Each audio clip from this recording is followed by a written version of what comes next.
Okay, good work, everybody. Thank you, Sean. We start absolutely every meeting of Position of Neutrality with a prayer. Chaplain Lee is in the house.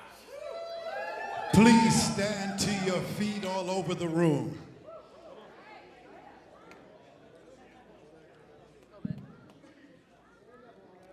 Let us pray. Father, we thank you again today for just another opportunity to be in your presence.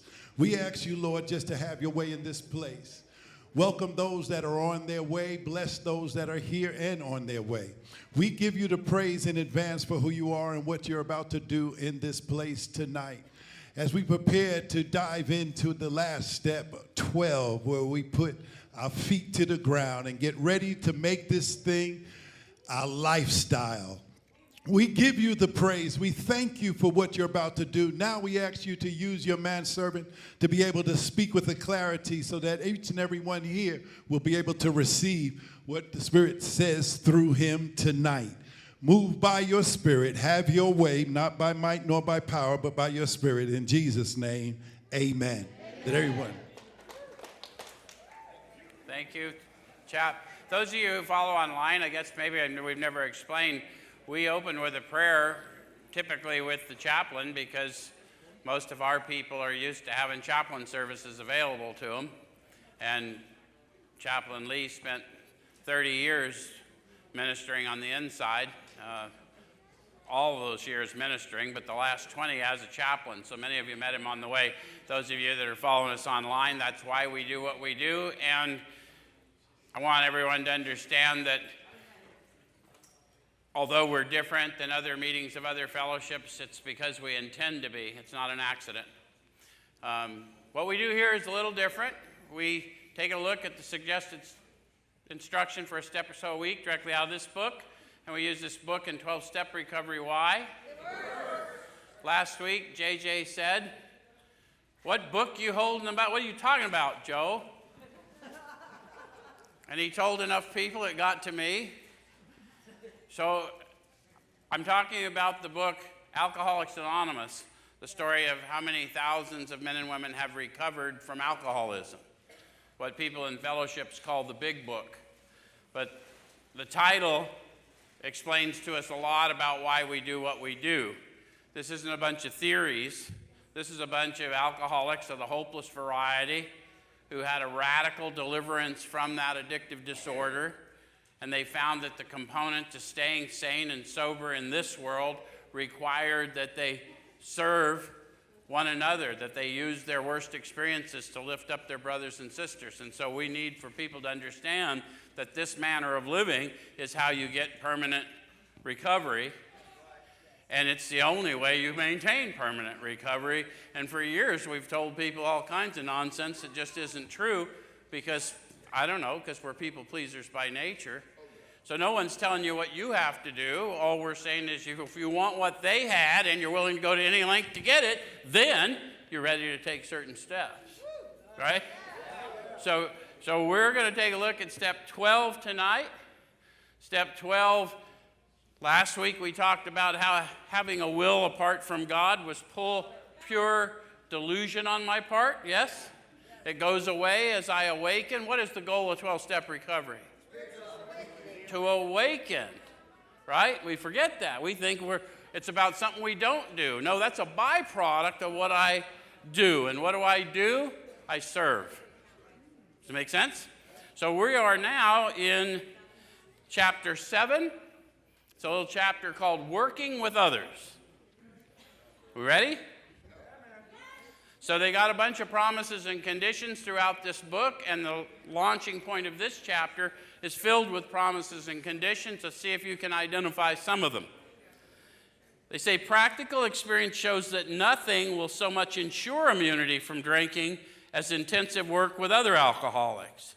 It works when other activities fail. Did anyone hear a promise? Other activities will fail.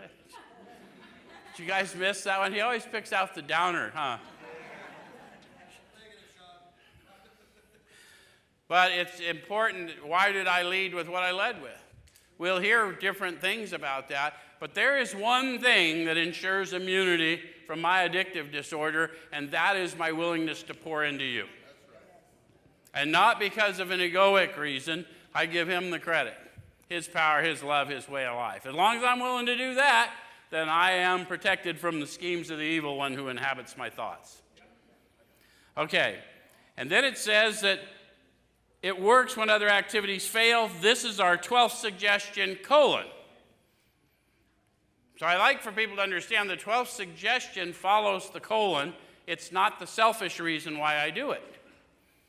I've heard people over the years say AA is a selfish program. Any of you ever heard that? Well, that means they didn't read the rest of the book, because selfishness, self-centeredness, that we think is the root of our troubles. So what I'm trying to do is put to death the self with the help of this power within me, but I participate by turning my thoughts to others I can help. Does that make sense? So the 12th suggestion isn't the selfish reason that I want to ensure immunity.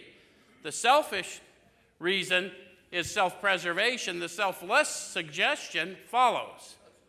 And it says, carry this message to other alcoholics. What message?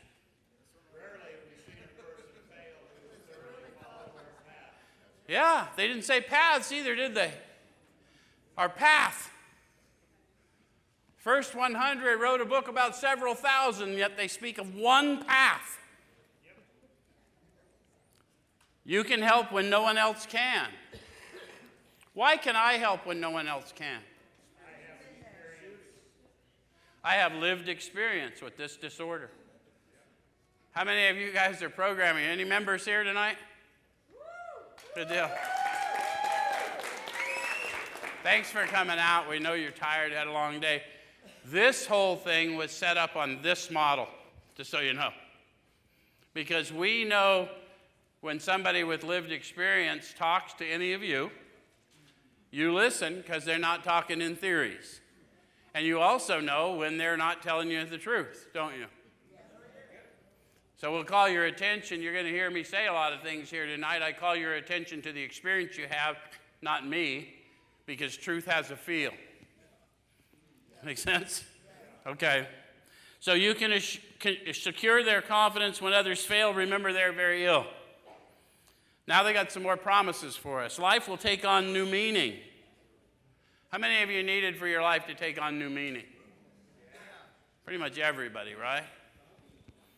To watch people recover, to see them help others, to watch loneliness vanish, to see a fellowship grow up about you, to have a host of friends. This is an experience you must not miss. They're talking about an experience, but they're talking about things I'm going to see. I'm apparently seeing with new eyes. How many of you were mentored by GCHH or New Freedom Project, came back here, and now are employed here?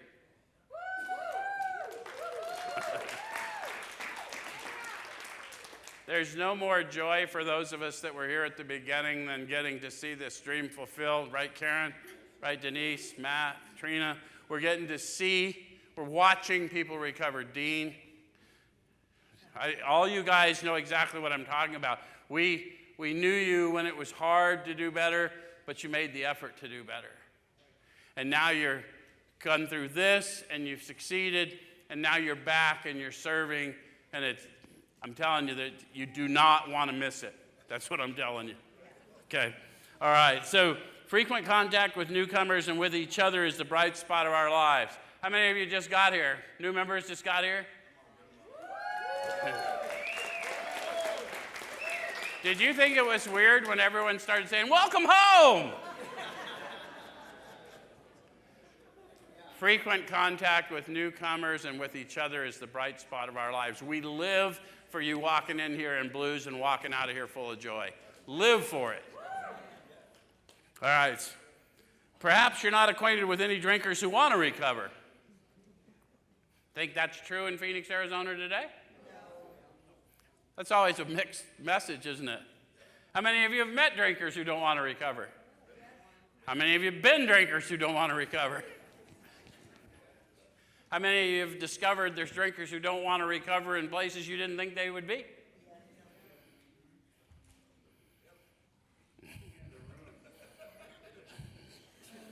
You can easily find some by asking a few doctors, ministers, priests, or hospitals.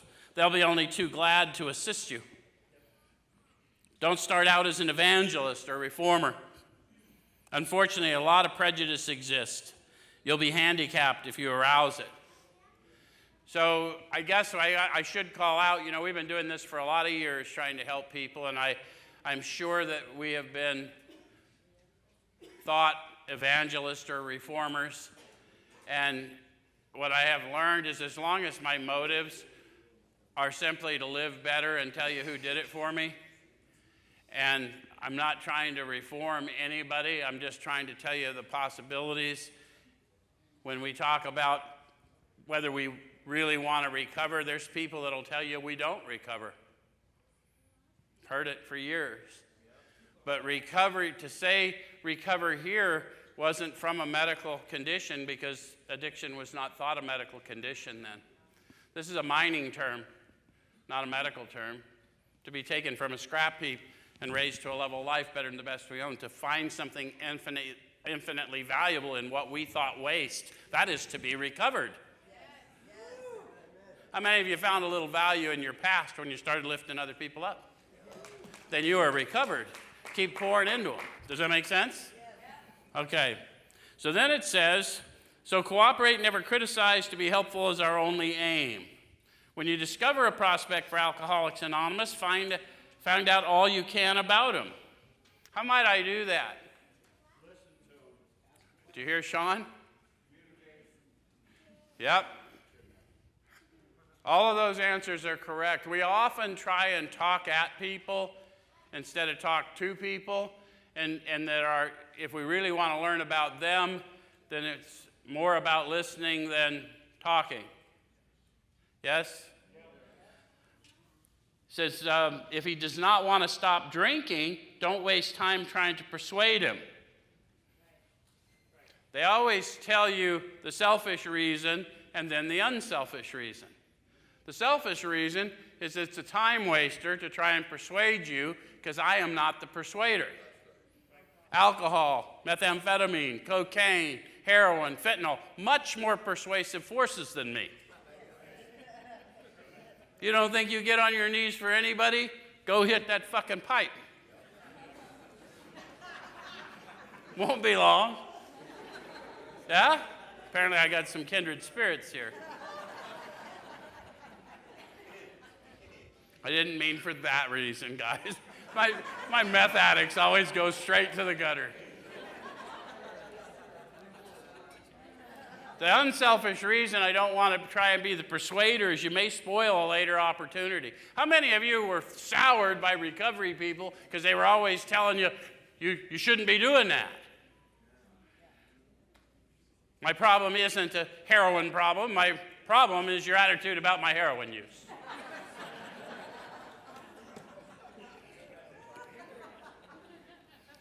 All right, so it says we may spoil a later opportunity. This advice is given for his family. Also, they should be patient, realizing they're dealing with a sick person. We can still minister to the family and say, hey, look, I once thought and felt as you do, but I doubt I'd have made much progress had I not taken action. Let's get you well, and when you're well, you'll inspire them to get well, right? Because we know something about being sick, and we clean up okay, so we know something about being well too, yeah? So if there's any indication that he wants to stop, have a good talk with the person most interested in him, usually his wife. Get an idea of his behavior, his problems, his background, the seriousness of his condition, and his religious leanings. You need this information to put yourself in his place to see how you would like him to approach you if the tables were turned. So they're starting to tell us the very essence of our meditation that we're going to start asking. Before I go help somebody and impress them with my wit and wisdom, I need to spend a little time knowing who I'm approaching to see where they're coming from so I can approach them in an inoffensive way. That's what prayer and meditation was in the old days. They sat around and prayed and meditated on how to help the one who still suffered. And they did it in their kitchens, and that's why they were called home groups, and that's why they're called home groups to this day. So what we're trying to do here is get into a meditative state to see half of these people were atheists or agnostics, the other half were religious people dying in addiction. If I approach you from a biblical standpoint right away and you're an atheist or agnostic, it's going to be a turnoff. If I approach you with a whole different approach to somebody who only understands biblical truth, that's going to be a turnoff. So we attempt here to thread that needle in Christ. And I know people get offended by me saying that, but I'm telling you what I believe. I'm not telling you what you need to believe. Yeah? All right, so you need this information to put yourself in his place to show how you would like him to approach you if the tables were turned. And I'm going to jump from there because all I wanted you to see is what we're meditating on. I want to go to the next page, 91, middle of the page. Most of us are going to meet people in fellowships and things like that. Some of us are out in the trenches, but most people, when they first get here, they're going to meet them in rooms, yes? Yeah. So it's middle of that page. It says, see your man alone if possible. How many of you have started trying to help people? Spiritual awakening is all the steps trying to help people. Oh, good, a bunch of you. Have you found it difficult sometimes to see your man or woman alone? Get in the car. Sean always tells you he's kidnapping them. It can seem a little creepy, huh? Do you understand why he's saying that? What usually happens to someone who announces they're new at a fellowship meeting?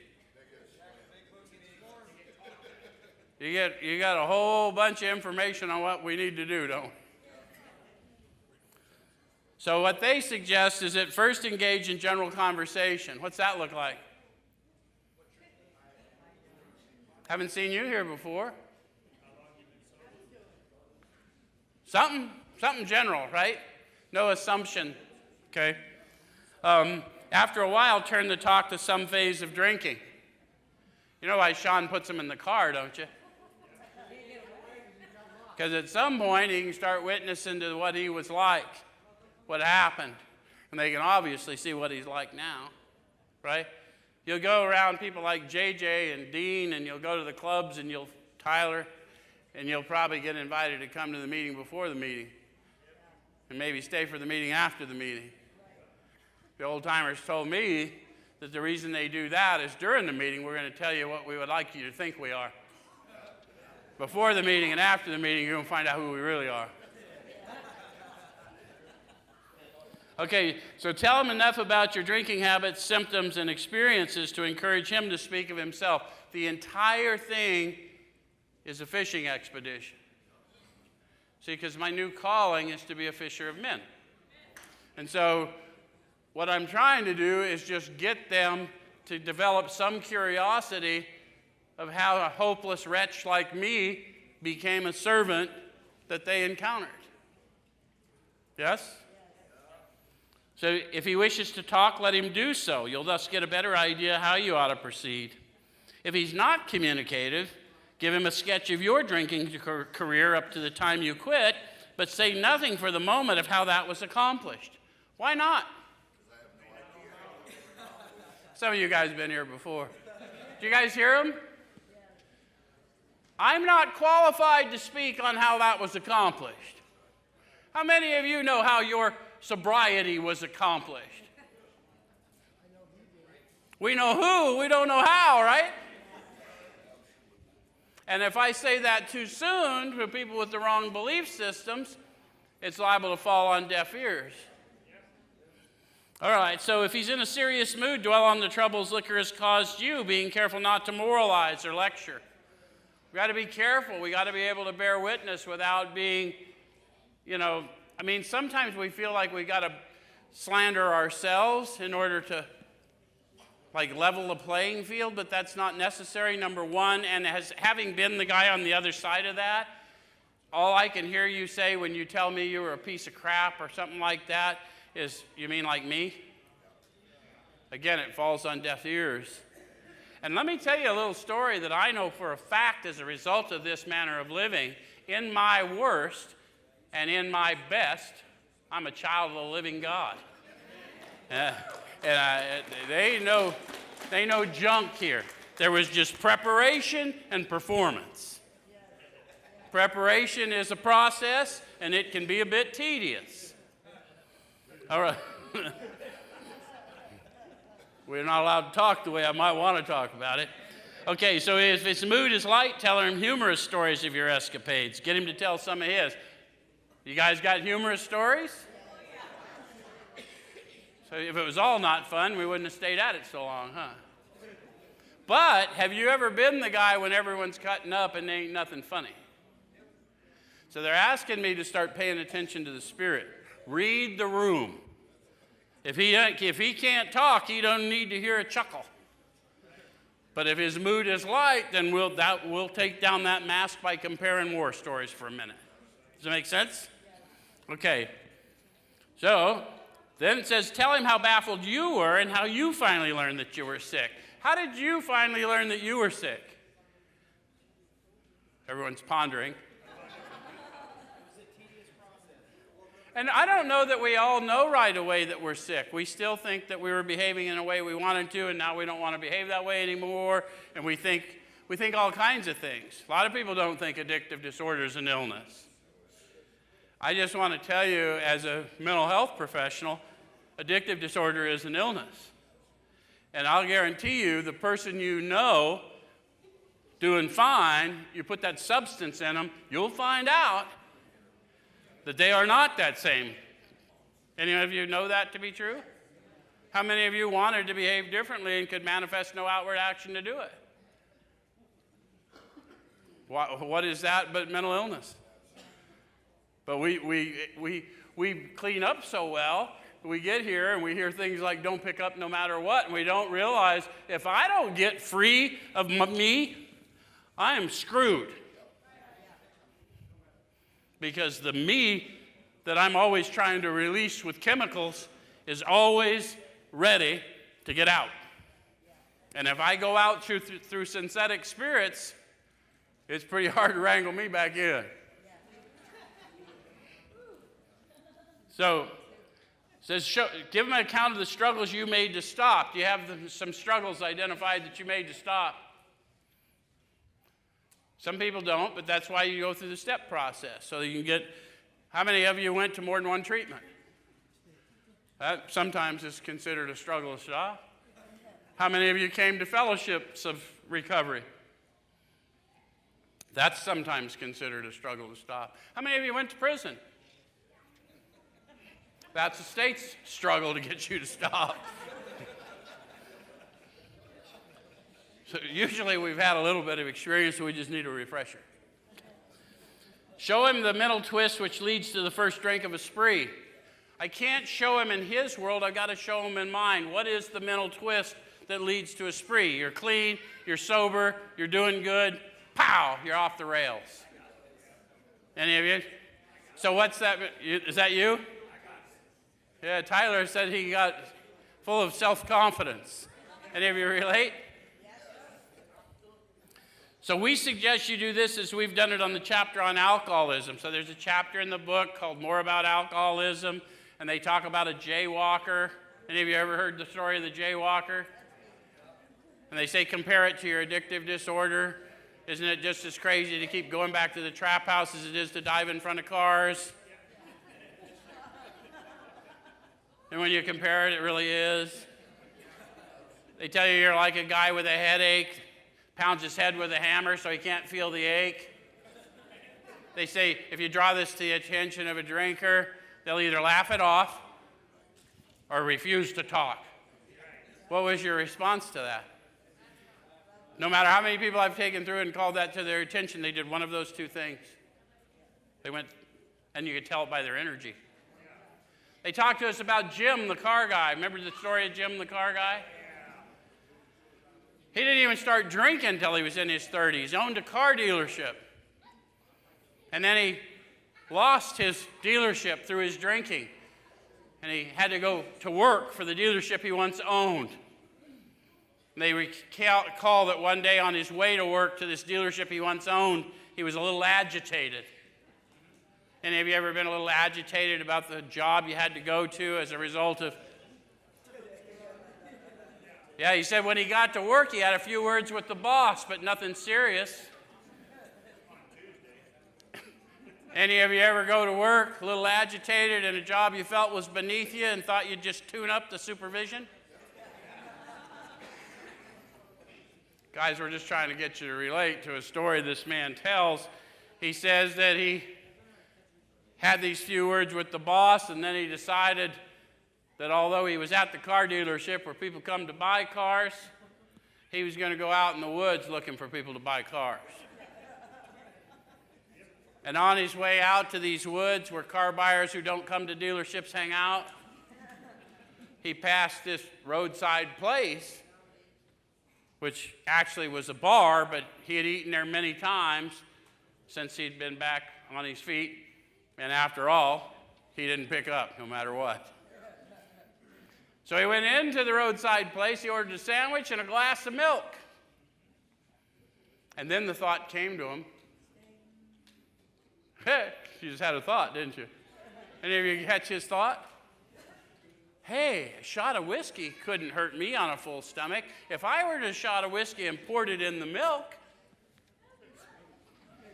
So he tried it, and the experiment went so well, he had another. And the story goes on, and another, and then it says another trip to the asylum for Jim.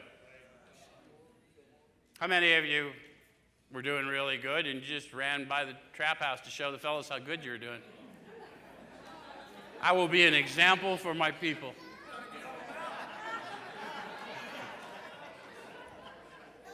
So it's not so far-fetched what happened to old Jim, is it?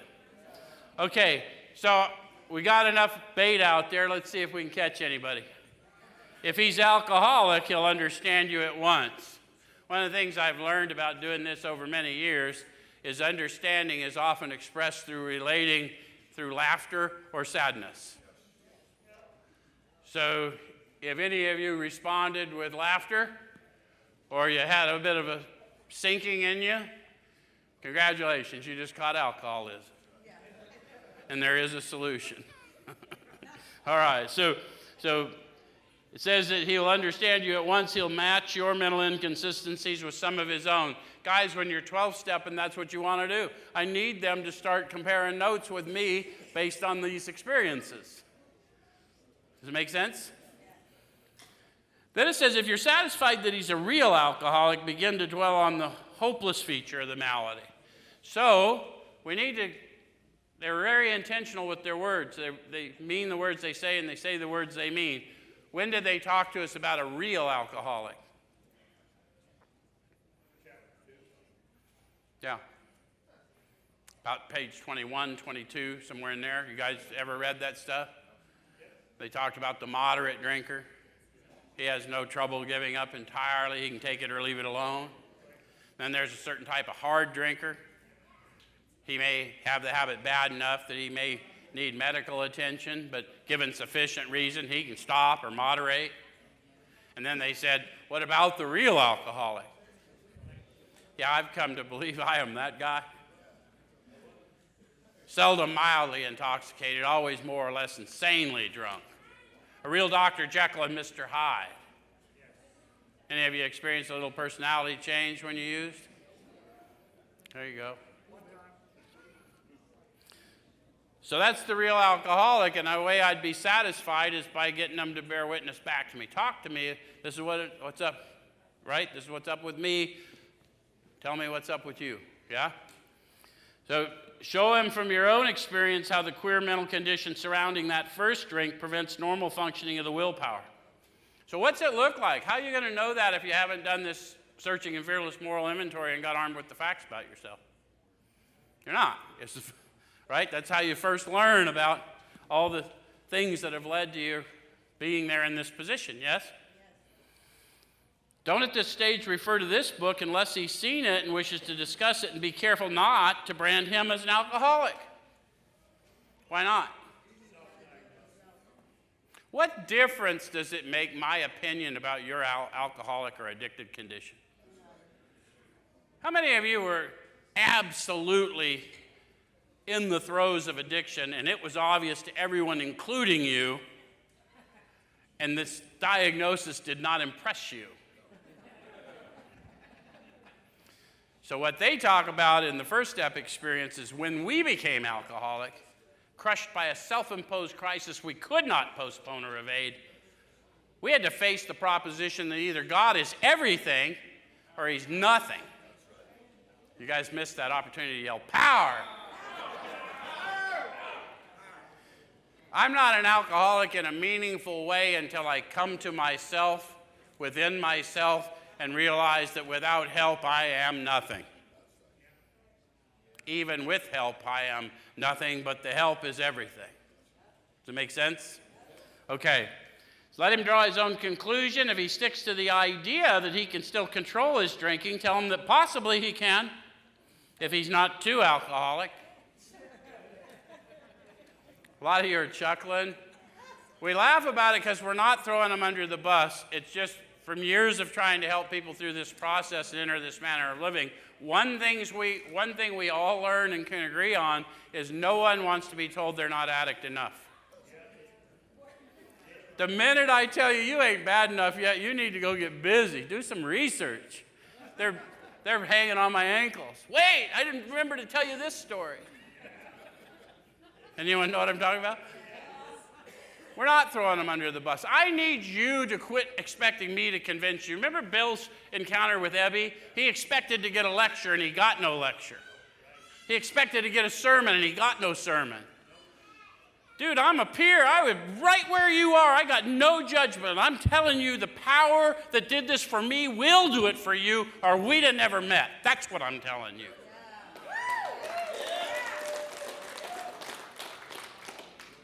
So insist if he's severely afflicted, there may be little chance he can recover by himself. Continue to speak of alcoholism as an illness, a fatal malady. Talk about the conditions of body and mind which accompany it. How many of you know how to do that? How many of you thought you would moderate a little bit?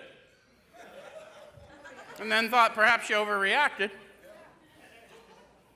And then figured, well, I must have meant to get this messed up. How many of you did it more than once? How many of you were sober before you started and then thought you would just do a little controlled heroin use? Yeah. Slam it like a gentleman, huh?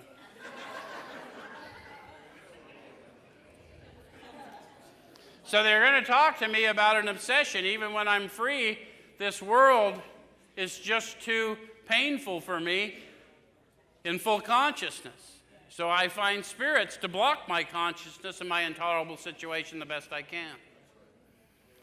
And the only solution for a guy like me is a substitute for my inebriation, and abstinence is not that substitution. Abstinence is a byproduct of starting to imbibe on a superior spirit. Spiritual inebriation that comes through prayer and meditation and service. So keep his attention focused mainly on your personal experience. Explain that many are doomed who never realize their predicament. All of us in this room have met lots of people who did the same things we have done, and they haven't survived it. All of us probably have parents that were afraid they were going to get that call about us. I'm a parent who was absolutely certain I was going to get that call about mine, and eventually I did get it about one of them. So we all know it's real, is my point, yes? Doctors are rightly loath to tell alcoholic patients the whole story unless it'll serve some good purpose. But here's your assignment. You may talk to him about the hopelessness of alcoholism because you offer a solution. See, I can talk to you about the hopelessness of this condition we find ourselves in because I offer you the solution of the Spirit within me who sent me to you. And I've got these simple steps that will reveal that power to you through you. And if you'll walk with me through that sometimes painful process, I'll make sure you don't ever do it alone. Yes? Some of you are feeling, who's feeling all that? Yeah, that's the power we call God around here. That's happening in you. Okay, so It says, you will soon have your friend admitting he has many, if not all, the traits of an alcoholic. So what are the traits of an alcoholic? When I put it in my body, I can't control the amount I take. Maybe not every time, but with some reasonable certainty, most of the time. Yes? And some people will say, well, it doesn't happen to me every time. And I say, okay, do you know which time it's going to happen? And they say, no. And then they say, well, then did you ever really have control? Of course not. See, they didn't tell us the traits of an alcoholic is I want to control and enjoy my drinking, but I can either control or enjoy. They're mutually exclusive. And when I'm abstinent, because I know that, I'm still drawn to it because I cannot live in this skin suit in full consciousness. I have to be moving in power and purpose, or I got to go seek a synthetic spirit or some other worldly thing. Yes? Okay. So you'll soon have your friend admitting he has many, if not all, the traits of an alcoholic. If his own doctor is willing to tell him that he's alcoholic, so much the better. How many of you had a doctor tell you you're alcoholic? How many of you were impressed with that diagnosis? Anyone know what I'm talking about? Anyone ever tell you you're exhibiting drug-seeking behavior? Kind of the way they got the system set up, ain't it? If I don't behave in a certain way, you won't give me the good shit. So even though your protege may not entirely admit his condition, he's become very curious to know how you got well. How many of you got to that place where you're talking to somebody who obviously knows something about this manner of living? Not to chatter in a room, but somebody actually knows something about it, and you're sitting there going, dude, this dude was certifiable. Would you call that very curious to know how they got well? You know it right then, don't you? You know, whoa. No, this is someone I need to talk to. Said, let him ask you that question if he will. See, we're getting ready to set the hook. Now you know what I was like, what happened. You can see what I'm like now. Here I am with no real expectation, although you still don't believe it. It says, tell him exactly what happened to you. They put that in italics. You know why I need to know what I was like, what happened, what I'm like now? Because exactly what happened to me is that I drank and used drugs every day, no matter what. They could lock me up and chain me down, but the minute they let me go, I did it again. I went to one detox after another detox. If I wasn't in a detox or a jail cell or wherever you go when you won't stop, then I was actively pursuing more and doing more of it every day, no matter what, regardless of what was happening in my health and my life and what it was doing to everyone I cared about. Do you relate to me? Well, one day, pow, that never happened again. I met a man who knew a man, and he told me a story about a life I could live if I just take a few simple steps. And I was nearly dead. I was spiritually dead. I was emotionally dead. I was mentally dead. But it hit me as far and deep in me as it was a spark is all it was, but it flamed up. And I'm telling you, I have never, ever been the same from that moment. And it wasn't because I lived a deserving life, because I did not. And it wasn't because I was a pure man, because I am not. It was because I had been prepared for this lifestyle before I entered this earth.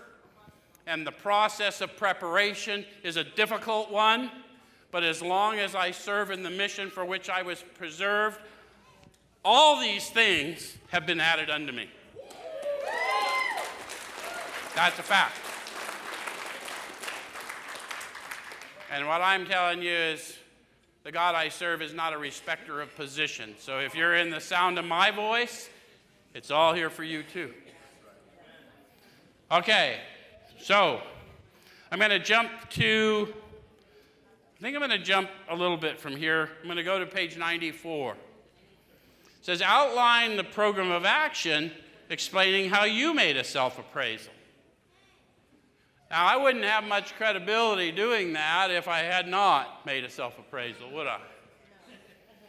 So they've got a suggested way to do that in the book, and there's been many, my sense is that there isn't any perfect way to do it, but if you'll take the action and faith to do some of it, we'll help you sort out whatever you come up with, and we'll get you a product you can work with.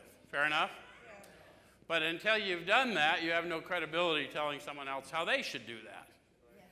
And they'll know you did it because you'll be armed with the facts about yourself. You'll know that what you were like. I was full of guilt, shame, remorse. I was selfish and I was dishonest. And now I'm a whole lot less so. Still got it, still recognize it, because sometimes I fall into slumber. But the reality is, this power can use me to lead other people to light. And once I found that out, I found it no longer necessary to block consciousness of my existence because I like my existence. There's people here that know if I see somebody struggling on the side of the street, both Denise and I will stop the car in the middle of the goddamn street and help them get out of the street. It's just the way we are, man. We are, as a class. All right, so outline the program of action, explaining how you made a self-appraisal, how you straightened out your past, and why you're now endeavoring to be helpful to him. Why am I now endeavoring to be helpful to you? The life I live today is entirely because of what I'm willing to do to help you. That's the secret.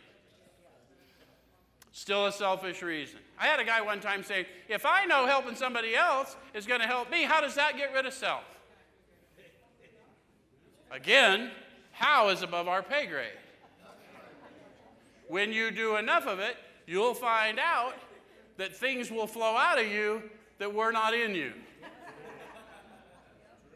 You'll have wisdom and knowledge of the Spirit sitting in front of you that you could not possibly know except that you were in connection with the Spirit within you that is within them. And when that starts happening more and more, you will know what we mean about being in conscious contact. And maybe you don't know what that happens, but I know people in this room that take people through their steps, and I know they've had the experience I've had where I felt their pain from their trauma and started tearing up before they had any emotion. So I knew what we were preparing to lead out. We were trying to lead that broken child out of that shell of a man and walk him into his destiny, and he didn't have the capability to feel emotion anymore, so I carried the burden on the Christ in me. Does anyone know what I'm talking about? Carrie Ann does. You got her lit up back here. All right. Guys, this is a real manner of living. It's tangible. Look around you. This whole community is built on it. There are no outcasts. There's only people saved for a time such as this. Let's get ready. Okay. So then it says, oh boy. Actually, he may be helping you more than you're helping him. I think we've covered that. Make it plain that he's under no obligation to you, that you hope only that he will try and help other alcoholics when he escapes his own difficulties. That's why we invite you to a community. We hope you'll help other people re-enter when you escape your own difficulties. We're not asking you to set aside what you need to do. We're just asking you to get well, decompress, realizing you're about to embark on a lifelong ministry of helping people just like you become people more like what you're going to. Suggest how important it is that he place the welfare of other people ahead of his own, and make it clear that he's not under pressure, that he needn't see you again if he doesn't want to. You should not be offended if a man wants to call it off, for he's helped you more than you've helped him.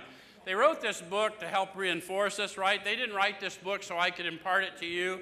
They wrote this book so as I moved into the manner of living, I could find myself at any point. Because I'm not seeking your spiritual awakening, I'm seeking mine. And if you awaken, that's to his credit, not mine, right? So they're telling me, why would I be offended if I went and did what I was supposed to do? I met my obligation, then you do with it what you will. But I at least did what I was called to do, yes? And I'll see if I'm attached to it in any way.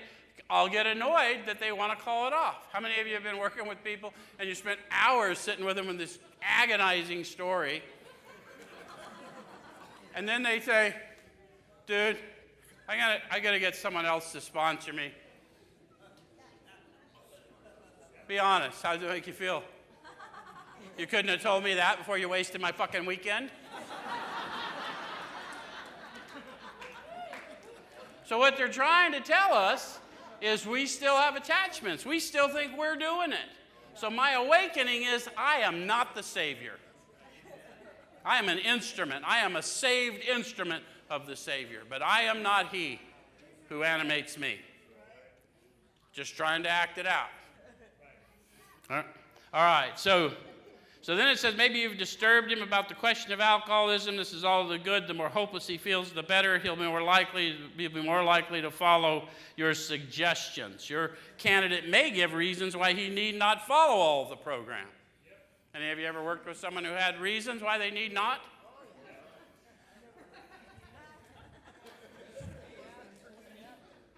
I've been in rooms where they told people you don't need to do this one-on-one with another. And I always assure them, well, of course you don't need to, unless, of course, you're this guy, and then you're going to die a horrible, lonely death. But by all means, do it your way. Look, this is just testimony. This isn't theology. These guys were hopeless drunks, outcasts of society. And someone approached them and said, if you'll do this, this will happen. And then they wrote it down. I did this, and this is what happened. I doubt I'd made much progress had I not taken action. This is the action I took. This is what I experienced as a result. That's it. I got no part in what you do. Do you, boo? He may rebel at the thought of a drastic house cleaning, which requires discussion with other people. How many of you have rebelled at that thought? When we first see it right on the wall, that's the first thing we rebel at, right? I'm willing to write some shit down maybe, but I ain't telling nobody. I had some old-timers tell me a long time ago, don't even look at those steps on the wall. You take your steps off the wall, you have what we call an off-the-wall program. The instructions and the expectation are all in the pages of this book. So I need to have someone show me how to read it because no one can read it. You know how complex this is to read? People say, well, of course you can read it. No, you can't. You read it 100 times, you still don't know what it says till someone shows you what it says. And I'll tell you why. It's written in first person and third person. It's written in past tense and present tense. It's very difficult to navigate until someone calls to your attention why I'm in present tense now and I'm in past tense here. Yes? Okay. So do not contradict such views. Tell him you once felt as he does, but you doubt whether you would have made much progress had you not taken action. On your first visit, tell him about the fellowship of Alcoholics Anonymous. They were intentional back then. They differentiated between our fellowship and our program, which is the manner of living described in these pages. If he shows interest in our fellowship, then lend him a copy of your book. So if you hang out in this club and you want to keep your seat, you might want to pay attention to this suggestive program. Because if you're anything like me, you will not be able to keep your seat in a fellowship if you aren't in the manner of living. How many of you have learned that, but no one told you that? If you think meeting makers make it, and you're a meeting maker that doesn't make it, it's very confusing.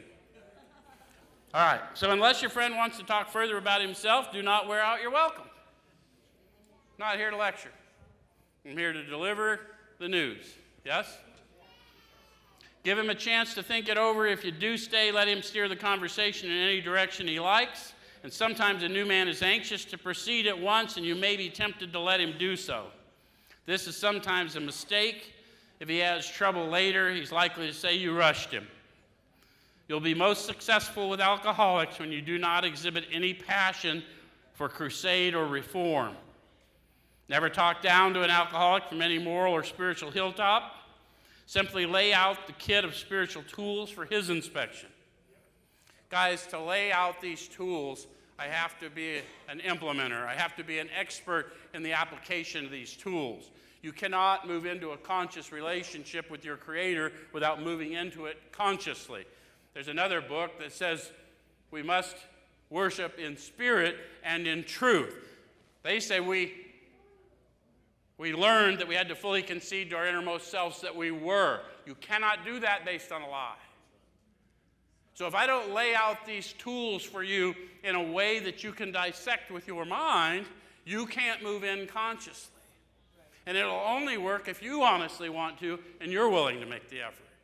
So why would I cheat you out of that opportunity for something that would work by telling you what you must do?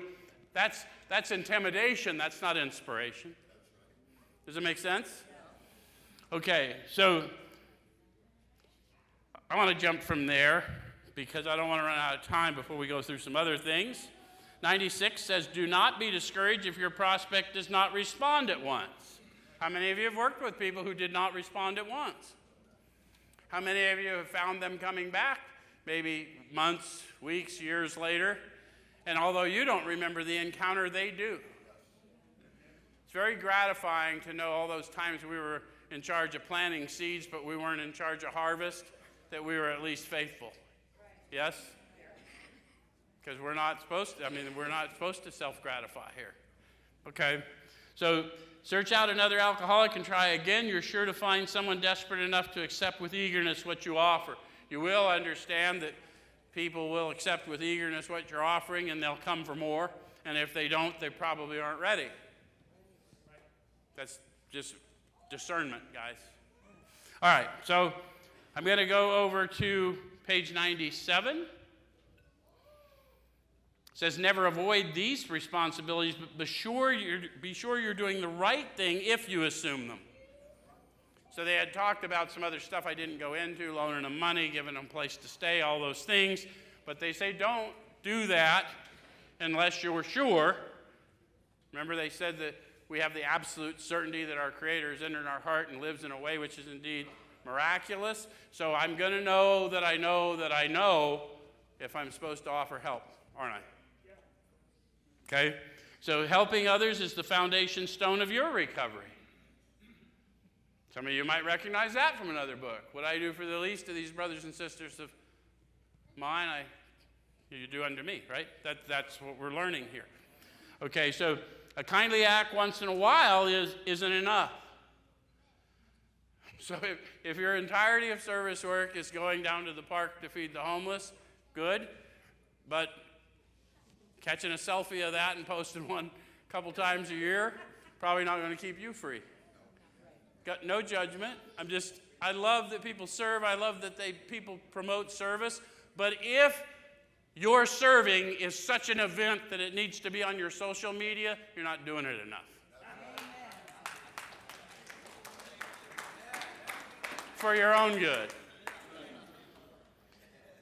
So you have to act the Good Samaritan every day if need be. It may mean the loss of many nights' sleep, great interference with your pleasures, interruptions to your business. It may mean sharing your money and your home, counseling frantic wives and relatives, innumerable trips to police courts, sanitariums, hospitals, jails, and asylums. Your telephone may jangle at any time of the day or night. Your wife may sometimes say she's neglected.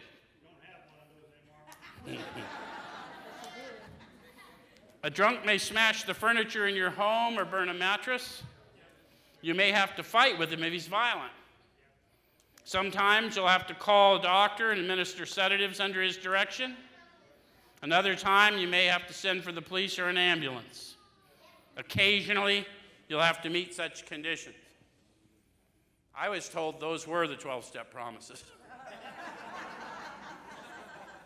How many of you that have been serving in this for a while, all of that has been true? Did you notice how all of that describes what someone did for me that I don't even know their name?